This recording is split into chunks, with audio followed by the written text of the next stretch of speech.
एक बार गुरु जी से कहा कि जैसी होनी चाहिए वैसी आत्मोन्नति नहीं हो रही, 20-22 वर्ष पहले, और को 25 वर्ष हो गए हो। तो गुरु जी ने कहा किसी साधु की लंगोटी नहीं धोई अभी, कुछ ऐसी सेवाएं तो मिलती रही, ऐसे निरंतर तो मिली नहीं। बोले भगवान से मांगो। मन में आया कि हमारे भगवान तो आप ही हो, आप ही विधान कर दो। 2-4 दिन में विधान बन गया श्रीधर बाबा की सेवा का, जो कालीदह में श्रीधर बाबा वयोवृद्ध थे। बस सेवा से और सुमिरन से अंतःकरण बहुत जल्दी शुद्ध होता है। अगर सेवा सुमिरन दोनों जिसको सही ढंग से ना मिल पा रहे हो तो वृंदावन की रज लगाओ पूरे शरीर में, बहुत जल्दी शुद्ध हो जाएगा अंतःकरण। वृंदावन की रज का सेवन करो, पूरे शरीर में पाउडर की तरह लपेटो। बार बार कहते मान लो, इस शरीर से प्यार मत करो, शरीर तुम नहीं हो। शरीर का वास्तविक प्यार यही होगा कि रज इसमें लगी रहे। स्नान के बाद शरीर हल्का गीला रहता है और जब रज लगाओ तो पूरे शरीर में रज लग जाती है। रोज लगाते हो, रज लगी है और शरीर छूट जाएगा तो श्री जी की प्राप्ति हो जाएगी। ये पूज्य राधा बाबा ने अपनी वाणी में लिखा कि यदि वृंदावन की रज शरीर में लगी हुई है और शरीर छूट जाए तो भगवत प्राप्ति हो जाएगी। यार नाम सुमिरन नहीं बन रहा, किसी की सेवा नहीं कर पाए तो इतना तो कि खूब रज लपेटे और गीली करके तिलक रूप में ऐसे लगा लो और सूखी पूरे शरीर में लगा लो। अगर संत सेवा का क्या स्वरूप है, संत सेवा को तो उसी को गुरु सेवा मान लेते हैं। गुरु सेवा संत सेवा एक ही, कि उसका स्वरूप क्या है तो बोले उनकी आज्ञा के अनुसार चलना, उनके आदेश उपदेशों का पालन करना। इसी से अहंकार नष्ट हो जाएगा। संतों की सेवा मतलब अहोभाग्य है जो गुरुजनों की शरीर सेवा में है। जैसे हमारे गुरु जी की सेवा में जो है ना, वो जब सामने से निकलते हैं तो हम उनके चरणों को देखकर बार बार प्रणाम करते हैं। शुरू से भाव रहा है कि जो गुरुजनों की सेवा में है वो हमारे लिए सर्वश्रेष्ठ है। हम उनकी बराबरी आज्ञा पालन करके भी नहीं कर सकते। देखो भाव का विषय है। शास्त्र आज्ञा करता है कि गुरु और संत की आज्ञा का पालन करना ही सबसे बड़ी सेवा है। लेकिन जो गुरु जी की लंगोटी धो रहे हैं, जो गुरु जी को स्नान करा रहे हैं, जो गुरु जी के जूठे पात्र मार्जन कर रहे हैं, जो गुरु जी को बना के पवा रहे हैं, और हम यहाँ माला चला करके, तो हमारा सर उनके आगे झुका रहेगा। हम सदैव उनकी चरण वंदना करेंगे कि आपको जो सौभाग्य मिला है, जो आप हमारे गुरु जी को सुख पहुंचाते हैं, इसलिए मैं आपका दास हूँ, दास हो हम। जब वो सामने निकलेगा तो हम पहले उसके चरणों को गौर से दर्शन करते हैं और उनको प्रणाम करते हैं कि जिसके हाथों से हमारे गुरु सेवा बन रही वो हमारे लिए गुरु जी के समान पूज्य है। उसकी बराबरी तो नहीं कर सकते हम, तपस्या करके या तीर्थ अवगाहन करके या जो भी, उसकी बराबरी नहीं कर सकते। वो तो रहेगा ही। जो गुरु जी की चरण सेवा में है, रात दिन उनके हुक्म पर खड़ा है, उनकी सेवा में, तो आप देखो, आप भजन कर रहे हो लेकिन अपने लिए कर रहे हो। हमारी बात को समझना। गुरु आज्ञा का पालन कर रहे हो लेकिन अपने लिए। आप गुरु जी को प्रणाम कर रहे हो अपने लिए, प्रणाम कर रहे हो गुरु जी को, गुरु जी के लिए नहीं, अपने लिए, हमारा मंगल होगा। आप गुरु जी को कुछ दे रहे हो अपने लिए, लेकिन वो जो भी कर रहा है गुरु जी के लिए कर रहा है। उसको प्रणाम नमस्कार से मतलब नहीं है। गुरु जी को प्यास लगी है, पानी पिलाना, गुरु जी को भोजन, गुरु जी की आरती करने का जो समय है वो स्वयं आरती कर रहा है। गुरु जी खड़े हैं या बैठे हैं, आराम मिल रही ना, गुरु जी को आराम मिल रही ना, गुरु जी को सुख पहुंच रहा है ना। बहुत सूक्ष्मता से हमारे इस विषय को समझना, अन्यथा मत ले जाना। आप जो भी पालन कर रहे हो गुरु आज्ञा का अपने लिए, और वो जो भी कर रहा है प्रगट में गुरु जी के लिए कर रहा है। वो गुरु जी का कपड़ा धो रहा है गुरु जी के लिए, गुरु जी की लंगोटी धो रहा है गुरु जी के लिए, अपने जीवन को अर्पित किए है गुरु जी के लिए। इसलिए उसकी समानता में तो नहीं कह सकते हम कि उनके समान सब नहीं। कभी कृपा हो जाए हमारे ऊपर भी और हमको चंद दिन ही सेवा मिल जाए, वो समानता गुरु जी की नहीं। जो सेवा में वो तो मतलब जीत गया। अब है 1000 लड़के होते हैं तो 1000 लड़कों में सब थोड़ी कमांडो बन जाते हैं, 10-5 निकल पाते हैं। ऐसे मानो लाखों शिष्य हैं तो लाखों गुरु जी को मानने वाले हैं, लाखों में 10-5 गुरु जी की मानने वाले हैं। लाखों गुरु मानने वाले हैं, लाखों में 10-5 गुरु की मानने वाले हैं। उनमें से कोई 1-2 गुरु को सुख पहुंचाने वाले हैं। गुरु को सुख पहुंचाने के लिए हम तत्पर हैं। खड़ा है रात दिन हुक्म पे खड़ा, जैसे गुरु जी आज्ञा करें बस गुरु जी की सेवा। उनकी समानता तो नहीं कर सकते। वो तो साक्षात भगवत स्वरूप है, वो कोई साधक नहीं है। वो पूर्व जन्म में साधना से सिद्ध हुए तो साक्षात परब्रह्म स्वरूप गुरुदेव की परिचर्या में लगे हैं। उनकी बराबरी कैसे हो सकती है? सोचो, हम गुरु जी की आज्ञा का पालन कर रहे हैं लेकिन हम गुरु जी की थाल का जूठन तो नहीं पा रहे ना। पाने के बाद सरका दिया और पूरा धो के वो पी रहा है, उसकी बराबरी हम कर पाएंगे? गुरु जी को छू नहीं सकते और रोज कपड़ा लंगोटी सब धो के फैला के कैसे उसकी समानता कर सकते हैं? हम चाहे जितना तप करें, चाहे जितना जप करें, उसकी बराबरी थोड़ी कर सकते हैं। और इसके बाद डांट लगाया गुरु जी ने, हे ऐसे से नहीं ऐसे। जी महाराज, उसकी समानता कैसे कर सकते हैं? हाँ, लाभ हम गुरु सेवा का ले सकते हैं उनकी आज्ञा का पालन करके, लेकिन समानता नहीं कर सकते। उनकी समानता हम नहीं कर सकते। आप लोगों के अंदर भाव हो तो भले हो कि हम किसी से कम नहीं है, लेकिन हम उनकी समानता नहीं कर सकते जो गुरु की बालवत परिचर्या में लगे हैं। धन्य है वो साधक, धन्य है वो संत जो अपने गुरुदेव को स्नान कराते हैं, गुरुदेव का चरणामृत पीते हैं, गुरुदेव को भोग पवाते हैं बना के, गुरुदेव के वस्त्र धोते हैं। गुरुदेव की परिचर्या हम उनकी समानता नहीं कर सकते। और हम ये जरूर कह सकते हैं कि भगवान उनके अधीन हो जाएंगे। जिन्होंने गुरुदेव को ऐसे रिझा लिया, भगवान उनके अधीन हो जाएंगे। भगवान, जब हमारा हृदय, जैसे इस समय बात कर रहा हूं तो हृदय एकदम द्रवित हो रहा है उनके प्रति, गुरु जी को पानी पिला दे। एक विचार करो,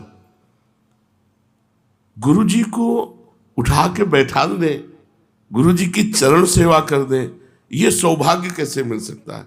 जिनका हम उच्छिष्ट कभी प्राप्त कर ले तो फूले नहीं समाते, वो तीनों टाइम उनका पार में बचा हुआ, हम कैसे समानता उनकी कर सकते हैं?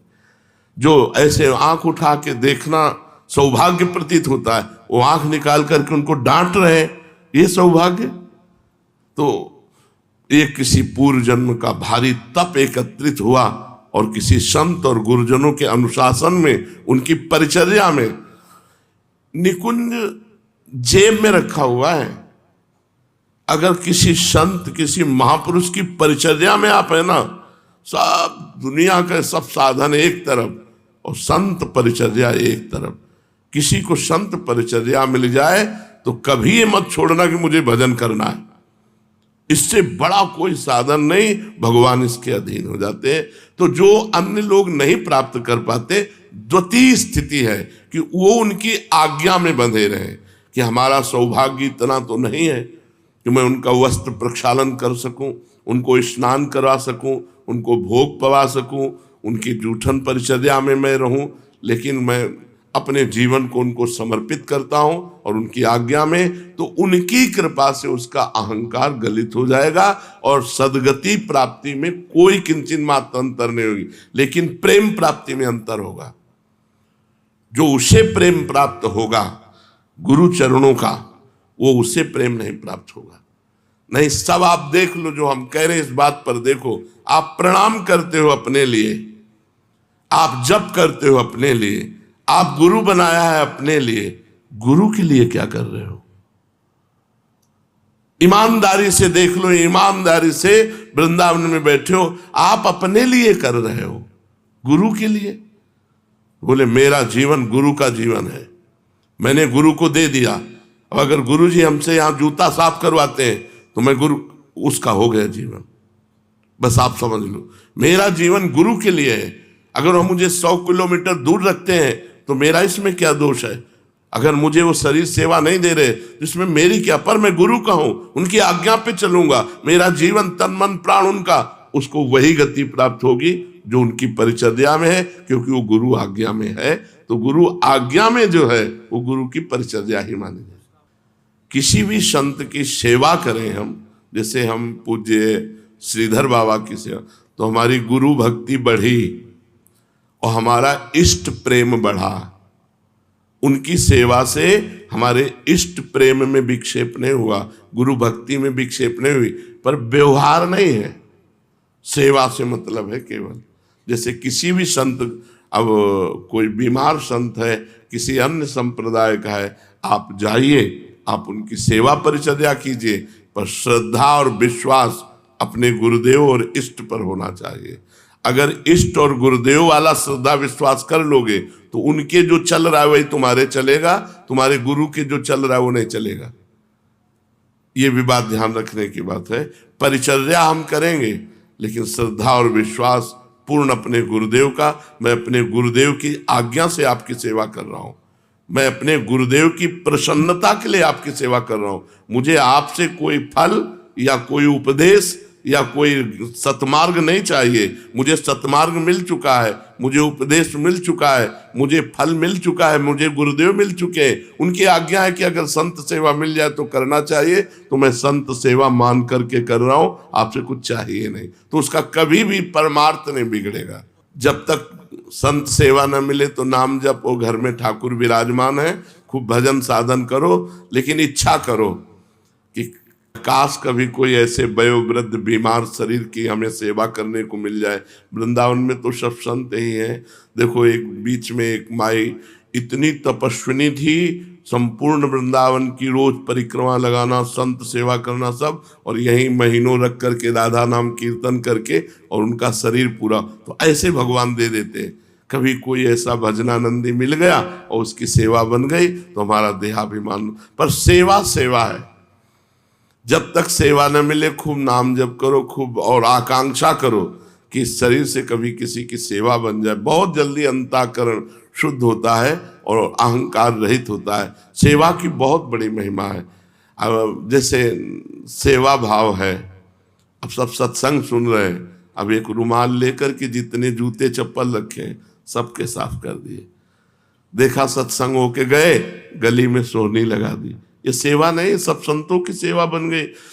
समय मिला कारपेट साफ कर दिया। कितने संत बैठ करके सत्संग सुन रहे हैं, ये सब संत ही तो है, चाहे सफेद हो चाहे तो, जो भगवान में चित्त जोड़े वो संत है। सेवा की कमी नहीं है। अगर हम सेवा करना चाहें तो बहुत सेवा है, सेवा की कमी नहीं है। हम इच्छा करें सेवा की, भगवान हमें सेवा का अवसर देंगे। और खास बात, सब संतों के संत हैं भगवान। तो हमने कहा है चाहे राधा नाम सेवा रख लो और चाहे जुगल सेवा रख लो, तो वो भी सेवा तो है। जितना भगवान नाम जप करोगे उतने अधिक होगा, और जितना दूसरों की सेवा करोगे उतना अधिक होगा। दो बातें बताइए, सेवा और नाम जप। अंतःकरण को शुद्ध करने के लिए सेवा अत्यंत अनिवार्य है। चाहे पशु पक्षी मनुष्य साधु महात्मा किसी की भी हो, सेवा जरूर करनी चाहिए, सेवा होनी चाहिए। इसमें जो गौरव है, बड़प्पन है, अपने में श्रेष्ठता है, ये गुरुजनों की सेवा से नष्ट हो जाता है। जब बड़े महापुरुषों की सेवा मिलती है, भगवत प्राप्त संतों की सेवा मिलती है, तो अहंकार नष्ट हो जाता है। सेवक साधक में कभी अहंकार नहीं होता। मैं इतनी सेवा करता हूं, मैं इतना जप करता हूं, मैं इतना, उसमें सब नहीं होता। वो तो देखता है हम तो यंत्र की तरह चल रहे हैं, गुरुजी हमें चला रहे हैं, जैसे वैसे चल रहे हैं। तो गुरुजनों की सेवा, महापुरुषों की सेवा, सम्मान का त्याग, बड़प्पन का त्याग, गौरवपन का त्याग, इसी से अहंकार क्षीण हो जाता है।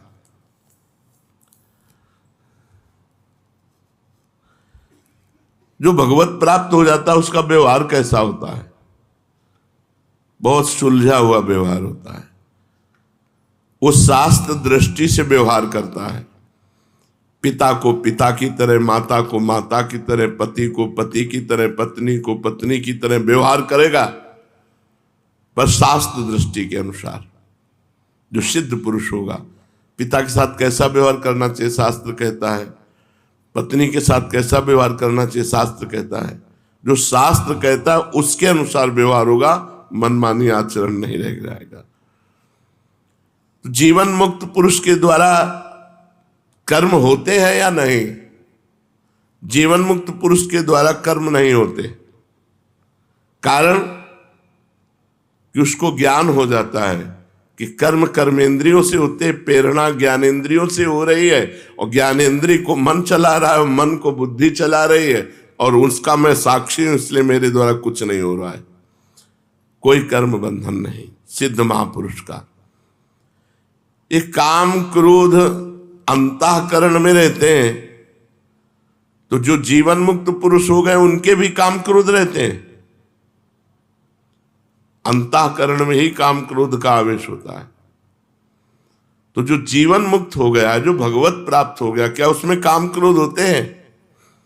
जीवन मुक्त भगवत प्राप्त पुरुष के अंतःकरण में काम क्रोध आदि की तो बात जाने दो, छोटा सा भी कोई दोष नहीं रह जाता। निर्दोष ब्रह्म को निर्दोष ही प्राप्त होता है। परमात्मा की प्राप्ति के पूर्व ही उनके अंतःकरण की ऐसी शुद्धि हो जाती है कि उसमें किंचन मात्र कोई भी दोष नहीं रहते, कोई भी दोष नहीं रहते। जैसे सूर्योदय होने के पहले ही अंधकार नष्ट हो जाता है, ऐसे भगवत प्राप्ति के पूर्व ही वो निर्दोष हो जाता है, उसमें कोई दोष नहीं रहता। तो सिद्ध महापुरुष में काम क्रोधादि दोष नहीं रहते। जो अपने को काम क्रोधादि दोषों में लिप्त मान रहे हैं और सिद्ध भी मान रहे हैं, वो दंभ कर रहे हैं, पाखंड कर रहे हैं। काम क्रोध लोभ आदि मन बुद्धि के स्वभाव हैं या विकार है? अगर स्वभाव होता तो कभी नहीं छूटता। स्वभाव नहीं है, विकार है। काम क्रोध लोभ आदि ये स्वभाव में नहीं है, ये अंतःकरण में विकार में है। स्वभाव होता तो छोड़ना कठिन होता, और जब उसे स्वीकार कर लिया जाता है तो उनका प्रभाव स्वभाव में भी पड़ जाता है।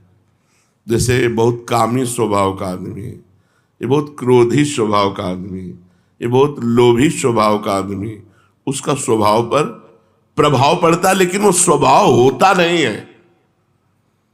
जो अधिक लिप्त विकारों में हो जाता है उसका प्रभाव स्वभाव पर पड़ता है, पर वो स्वभाव होता नहीं है।